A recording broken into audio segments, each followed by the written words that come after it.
Good YouTube, this your boy Quinn Wade Basketball Analysis coming to you with a quick video up on the top 5 MVP candidates. I'm not even going to name 5 because there's really only 4 people that have a legitimate chance of winning MVP, barring no injuries, and it's based off who gets the number 1, number 2 seed. First, I'm going to tell you the people who I don't think will win MVP. First is LeBron. LeBron James is always an MVP candidate, but he won't be this year because Tyronn Lue said that he's going to decrease LeBron minutes. So that means he's going to get less touches, less stats, and he's going to probably still be putting around close to the same numbers, but with less minutes, he might not average enough points. And I don't really have the Cavs finishing that good in general. I have them winning like 54, 55, 56, 57 games. That's not even going to put them in the top 3. I mean, probably put them in the top 3, maybe top 4 in the NBA, which might not be enough for him to win MVP in general because the West, I have winning more games in the top of the West, not so much the bottom.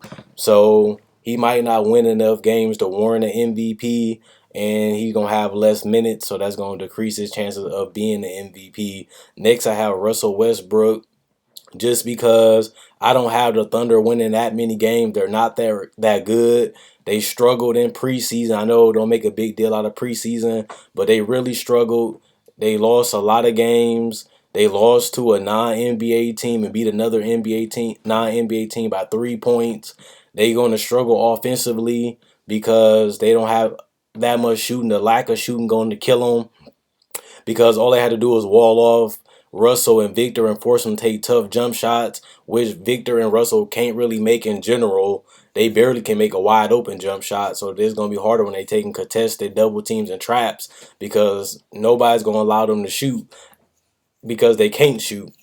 And Andre Robertson can't shoot either.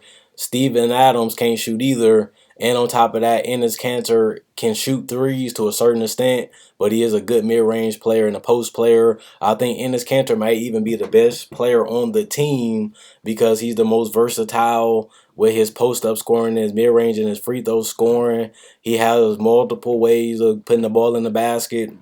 Matter of fact, when Kevin Durant went injured and Serge Ibaka did too, he put up 18, and that's not including his numbers from Utah. He put up 13. He put up 18 points a game and 10 rebounds. That's all-star caliber numbers, and he's going to get more because the team is worse than with Kevin Durant and Serge Ibaka, and they lost more players than that. So he's going to get even more touches. He might be even the second or first best player on the team because of the minutes he's going to be getting. He put up 12 and 8 off the bench. Like off the bench, he put up 12 points and 8 rebounds in 21 minutes. So that's ridiculous. That's 6-man of the year numbers. In 21 minutes, you put up 12, almost 13 points and 8 rebounds a game. And he's going to get 35 to 40 minutes a game. He's going to get 18 to 20 touches a game. So Enes Kanter might be the best player on the team because his variety of moves and scoring. Russell Westbrook is going to have a tremendous season, probably not a triple-double season because Steven Adams is a nasty rebounder, and so is Enes Kanter, so his chances of getting rebound is less because the team going to rebound plus the opponent's going to rebound. And on top of that, Russell Westbrook steals a lot of rebounds in general, kind of like Rajon Rondo. He's kind of a stat patter because he don't really win games. He loses a lot of games. He turns over the ball in key moments. And he's not really a franchise player to me. So with that being said, it's going to be hard for him to win MVP if he doesn't win enough games. If he doesn't contribute in the fourth quarter, he's going to get walled off, double teamed, and trapped. He shot 42% without KD and 29% from 3. His numbers might be even worse because he has less talent than that year going into this year. So I'm going to see him and LeBron is not going to be MVP candidates to me. That don't mean I'm right. That's just my opinion. Next, I have James Harden as one of the MVP candidates.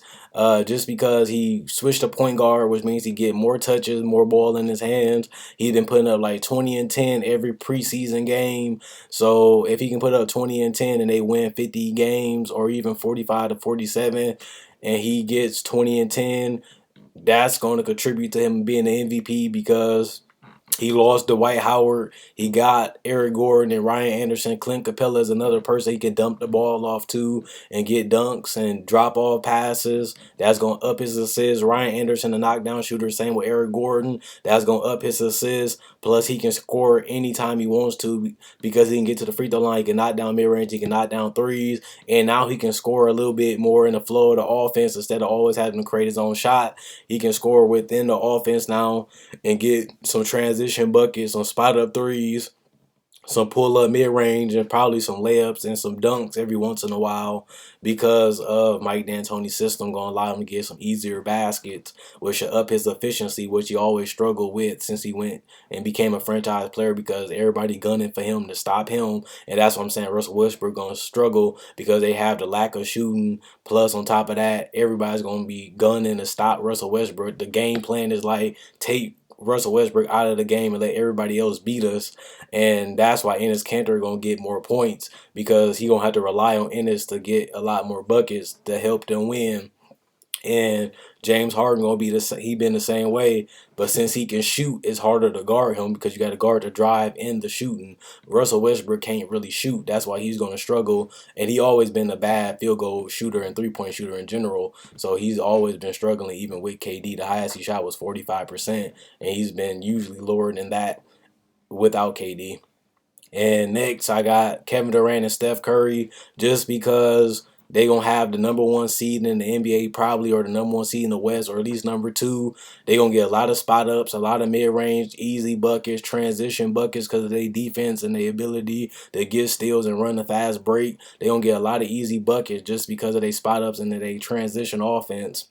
So they going to shoot sky high from the field and from the three-point shot because they're going to get a lot of spot ups, all breakdown, dribble penetration, spot up threes, and spot up mid range, and a lot of layups and dunks and free throw attempts. So they don't have high efficiency, and they still probably going to put up around 22, 23, 25 points a game. And they're going to have the number one record in the NBA probably, or close to it.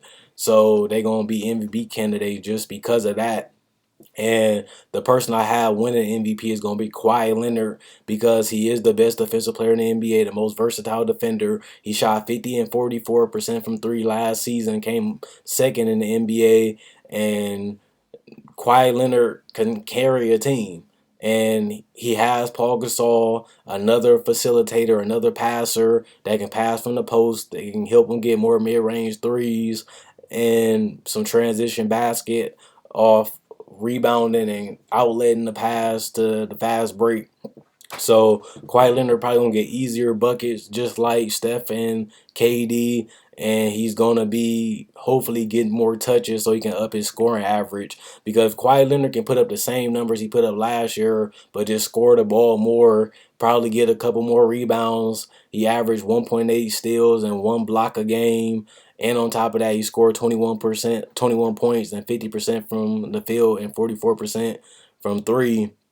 That's super efficient numbers, and he doesn't turn the ball over that much. And his team gonna probably win 60 games again and be up there with Golden State because they added Paul Gasol and they have a better bench than they had last year. So he gonna have a huge opportunity to win MVP. And I actually have him win MVP just because KD and Steph numbers gonna decline a little bit because they have to spread out the shots. And on top of that, it's going to be hard to feed all these players consistently. And Kawhi Leonard is the man on the team. And he has the ability to up his assist numbers too with Paul Gasol and more floor spacing on the court because of Paul Gasol can shoot and the pick and roll. So I like Kawhi Leonard winning MVP this year.